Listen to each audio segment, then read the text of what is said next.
a task that I am setting for my Year 11 engineering studies students. So these are students doing the HSE subject engineering studies, and this is the preliminary task. Now, some schools, the syllabus says we have to do a biomedical engineering report, but it doesn't have to be accessible. So because of the way our timetable works and our assessment timetable works, I make you do an accessible task on breaks instead, and I'm just going to make this task be non-accessible. Now, obviously, because of that, I'm expecting a lower standard than you will be seeing here, but it's nice to show you a high standard, and then that way you can do less than this standard. Now, this one here is 13 pages with sketches. There's a couple of fairly empty pages, but this will give you a good idea of the sort of thing that I'm looking for this task. So I've said that you shouldn't be working on this for more, because it's not accessible, you shouldn't be working on this, I think, for more than 6 hours. And I will give you some time over the next 3 weeks to work on it. I'll probably give you an hour a week to work on it in what would be normal class time. And then I expect you to do another hour outside of your timetable lessons. So I'm giving you 3 weeks, not because I think it takes 3 weeks to do. I think that you can probably do this task in... How long do you think it takes to do this task if you start to finish? Well, I've said 6 hours. So, you could do this task pretty reasonably in 2 days, but you could do this task in 2 days, but I'm going to give you 3 days, 3 weeks, just so that way you can choose when you spend where you spend that time, whatever suits you. Okay, so I will click back and forth to the task notification that I've got here. Yes, that should be fine. I can do that. Okay, so the thing is, what you need to do is you need to write an engineering report that analyzes the current design of a hip replacement. Now, I've given you, if I go here, I've given you this in like this document here to make it a little bit easier, and it's laid out a little bit better than how I'd like. But it's a hip replacement. That should be in... I need to edit it. Hip replacement in bold. Discuss social and ethical issues. Synthesize this information. Direction. Messable. Yep. Okay. Yeah, that's what I wanted highlighted. Okay, so we're going to click back and forth between the document. Okay, so what you need to do is you need to write an engineering report. It's going to be on hip replacements. You need to consider components, the research, the purpose of the hip replacement, the shape and materials used, the production and manufacturing of those components.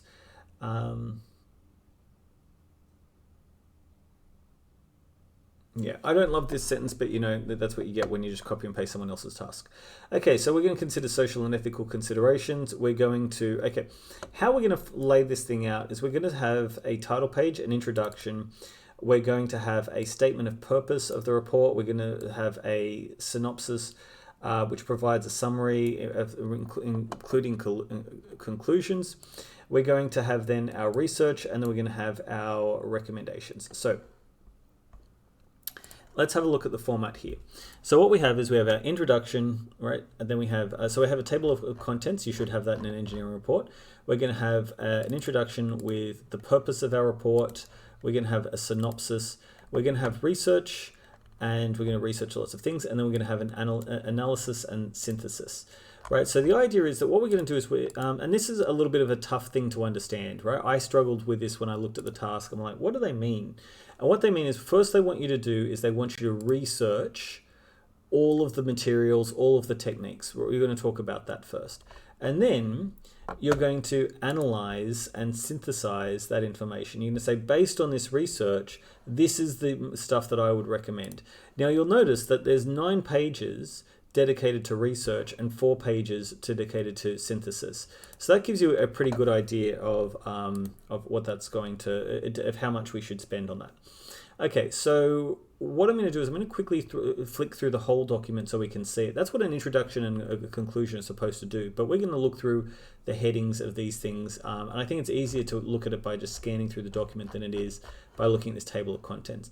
But you'll see the table of contents is numbered, and that helps us to identify things and move through them. Okay, so what we have here is, what is the purpose of the report? What is the synopsis of the report? So the report is divided into two parts. We're going to come back to that. So part 1 is research. It's numbered 2 because we have an introduction. Okay, so in the research, what are we going to look at? Well, we're going to look at the acetabular cup, right? So that is the cup that goes on the outside of, well, okay, so if we look at our hip replacement here, we have our stem, we have a ball, and we have a cup. The cup is what goes in the pelvis, right? Now, it should say that here. The purpose of the acetabular cup is that is the component that is inserted into the patient's pelvis. That was exactly what I said. Now, I'm not expecting you to write it necessarily as neatly as this. I'm expecting you to have a sentence that says, the acetabular cup is the part that goes in the pelvis. Okay, so the liner is the part that goes between the cup and the ball, right? And then which it acts as new cartilage, decreases the amount of wear exhibited on the cup. Then we have the femoral head, right? It's the main part that is the intersection between the pelvis and the femur. So then we have the stem itself. So we often call this the ball as well. Then we have the stem. The stem is the part that goes into the femur. So yeah, it's called a femoral head because it goes into this hip bone. Okay, so, or thigh bone. My brother is a medical doctor, and I debated over him whether or not the common term for the femur is the hip bone or the thigh bone. And he's like, well, if you break your hip, you've broken your femur. But I'm like, well, what's the thigh bone? If you say the hip bone's connected to the thigh bone, damn bones. Anyway, he disagrees. Anyway, I think if you break your hip, that a lot of people think you've broken your pelvis. Anyway, so this is the pelvis, this is the femur. Anyway, this is what we're doing in a hip replacement is we're replacing the joint that joins these two things. If anyone ever played with like Ninja Turtle toys like I did when I was a kid, that's a common thing we see is that, you know, these ball sockets is how you join, I'm sure it's the same in Barbies, is how you join the Barbie's leg to the Barbie's torso. Okay, so after that, after we've talked about the range of components, the thing we're going to talk about is the social and ethical issues. We've got some social benefits, social costs, we've got ethical considerations, we have expenses, we have risks and complications, we have alternatives, we have materials, and so within subsection materials, we're going to learn about different kinds of materials. We're going to talk about manufacturing processes. Once we've talked about all of those things, we're then going to analyze and synthesize this information. We're going to say, hey, now that we know what an acetabular cup is, and we know what the different materials are, and we know the different manufacturing methods, we can say that we recommend that the acetabular component be made from this, right? We think that it should be manufactured through investment casting. It should be made from titanium. There we go. Okay, so then we say the same thing for the liner. We think the liner should be made out of this material using this method. This is why. Then we have the femoral head should be made out of this material, out of this component, using this manufacturing process. The stem should be the same.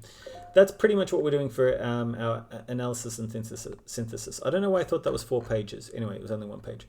Then we're going to do a conclusion, right? Which effectively just summarizes this sentence. We're taking this paragraph and we're converting it into a sentence.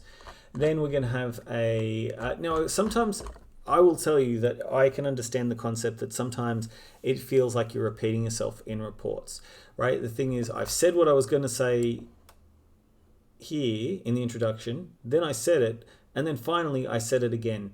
And I used to really struggle with this. When I was in high school, I couldn't understand why teachers were always asking me to write essays with introductions and conclusions, and they would always tell me that the conclusion should not introduce any new information. Really, really, really struggled with that. And the idea is that it's exactly what I said. You tell them what you're going to tell them, you tell them again. And you do that so that people can remember what you've said, so that they have a way that when you're talking to them, they have a framework for where to put these things because you already told them. And at the end, you give them a conclusion, you wrap it up, you repeat what you've said, just so that way they can remember, they can remember the questions they may have had from earlier in the conversation, earlier in earlier in your essay. Okay. Finally, there's an appendix. The appendix includes some sketches, and then there's a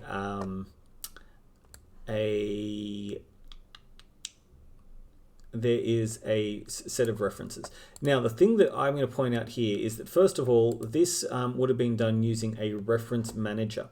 Now, the easiest way to do a reference manager is Microsoft Word has within it a reference manager, right? So you can manage your sources.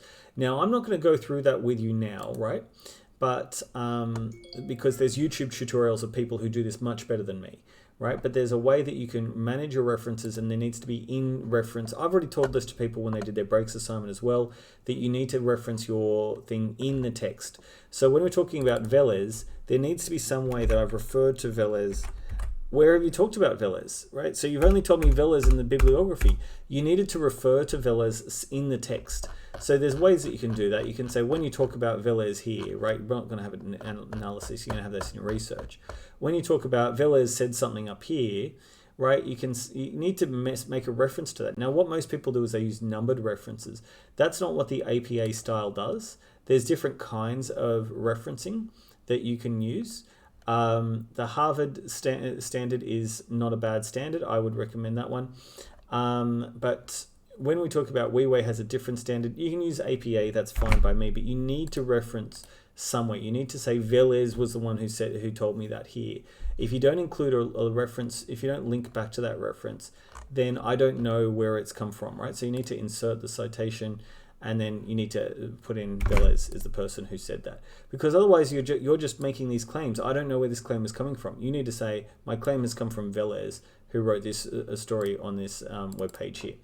Now, the other thing is you can't say YouTube or Google, right? Never allowed to say that. What you can do instead is, if I go to this YouTube link, is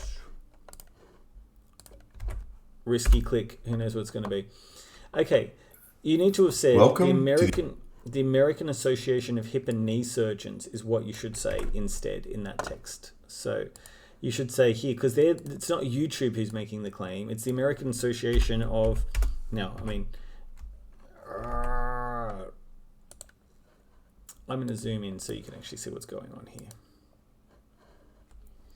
So the person who's saying that is, in actual fact, the American Association of Hip and Knee Surgeons. They're the ones who are making that claim.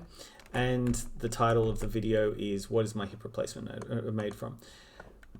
And that should be in italics like this. If you use the reference manager, then none of that matters, right? It will figure it out for you. It will put everything in the right format. It will make everything look right.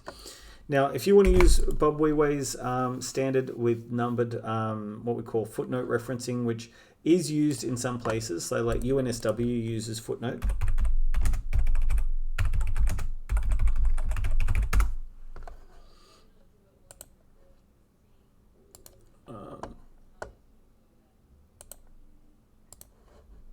So UNSW has a good webpage on how we can reference. There's 3 different standards. You can use Harvard, which we saw. We can use APA, which we saw. Or we can use the footnote standard.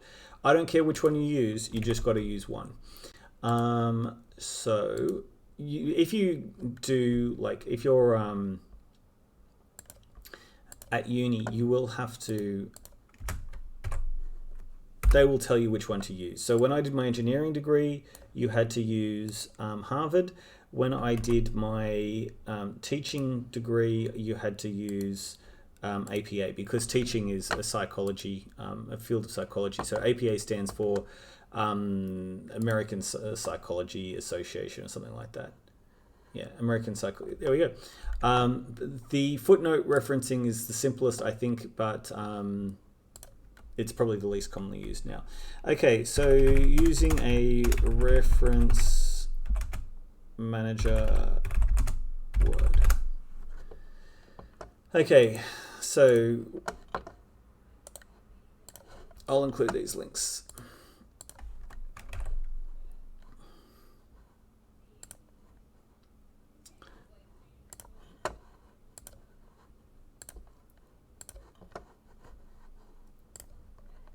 Oh my god, I just typed that in earlier. Where did the, this one, here you go. I'm going to link to the footnote one because that's the one most of my students like to use, but APA is the one that Word wants to use by default.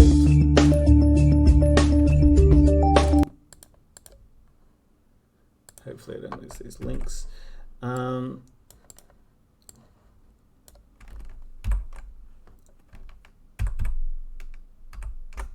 Okay.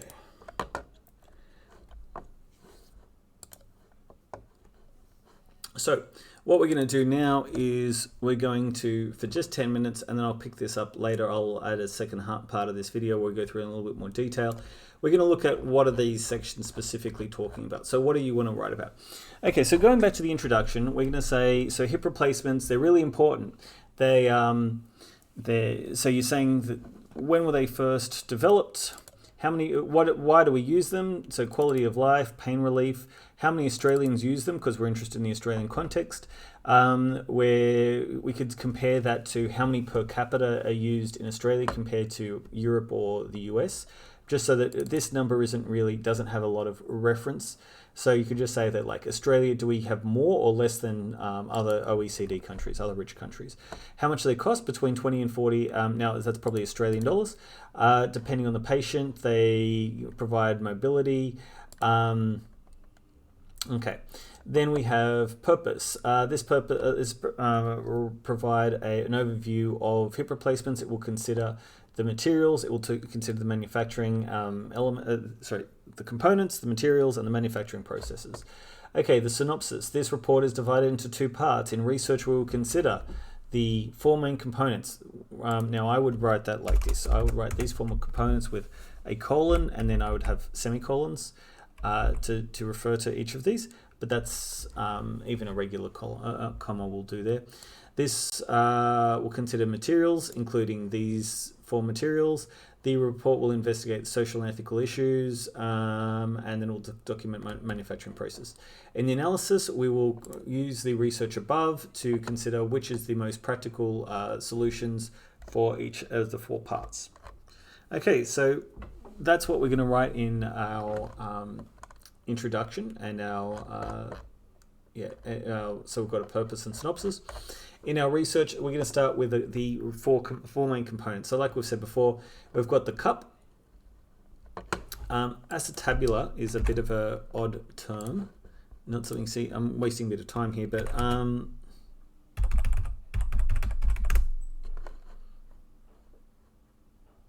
acetabular. Acetabular, and means cup-like. So you could just refer to it as the cup. I'm happy with that rather than calling it the acetabular component. But, you know, it's nice to be familiar with. You might see acetabula somewhere and not know what it is, so that's what we're going to talk about. Okay, so the liner is a plastic coating that goes over the, so it goes inside the cup, and it prevents wear between this part and this part. The femoral head, we said, was the ball, so it intersection of points between the pelvis and the femur. The femoral stem is what positions this replacement in the bone. Now, the thing is, all of these are made from different materials. All of these are made from different manufacturing processes. So that's what we're going to look at in later sections. Before we get to that, we're going to talk about what are the social benefits. We've already talked before about that guy being able to go and ride his bike again.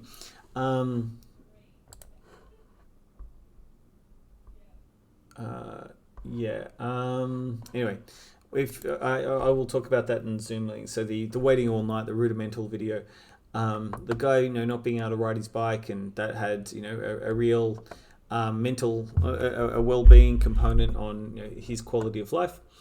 Also, just pain relief, allows independence, allows people to be able to work. Then there's the social cost. Well, in Australia, orthopedic surgery is mostly funded by Medicare. There is obviously, so typically Medicare covers 80% of the cost. For a service that doesn't increase the length of the patient, only their quality of life. So when we're going to talk about ethics, well, the consideration is that the money we spend on hip replacements could be spent on instead on other things. For instance, well, even just staying within medicine, we could provide, we could, that because $20,000 goes a long way, we could spend that on other healthcare that's inaccessible to, say, disability patients, right? Maybe we'd be better off spending that money to improve the quality of life of people who need insulin, for instance, as an example.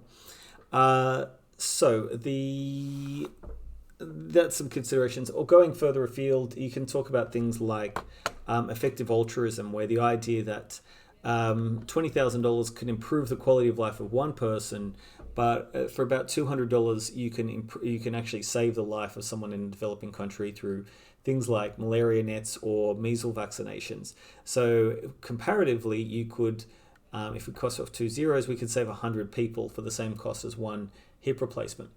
But we as a society have determined that we'd rather spend the money on hip replacements. Also, there's something to be said about the more we spend on hip replacements, the more accessible they become for the rest of the world. Ethical considerations. So the risk of death, there could actually be some risk of death. I think there's more that you can talk about here in ethical considerations, but I'm considering that you guys are going to do this fairly quickly, so I only need 2 sentences and that will do. Expenses, so how much does it cost? Give a rough breakdown and who pays for it. The risk of complications, so these are some things that can go wrong, so some side effects. Alternatives, I don't know if you need to worry about alternatives for your assignment. You can consider those sorts of things, but okay. Then we've got materials. So what are the 4 main materials we're going to worry about? We're going to worry about titanium, stainless steel. We're going to worry about ceramics like alumina and zirconia. We're going to worry about different polymers, mostly ultra high molecular weight polyethylene. And in terms of manufacturing processes, you should look into investment casting, sintering, forging, and injection molding. Going through for analysis and synthesis. Yeah, so we've already said that the cup should be made out of this, the liner should be made out of that, the femoral head or the ball should be made out of this, the stem should be made out of something else. Okay, and then the conclusion is just 1 sentence summaries of each of those 4 paragraphs I just said above. Okay, I think that's going to have to do for this first video. I might come back and do another one where I go through things in a little bit more detail, but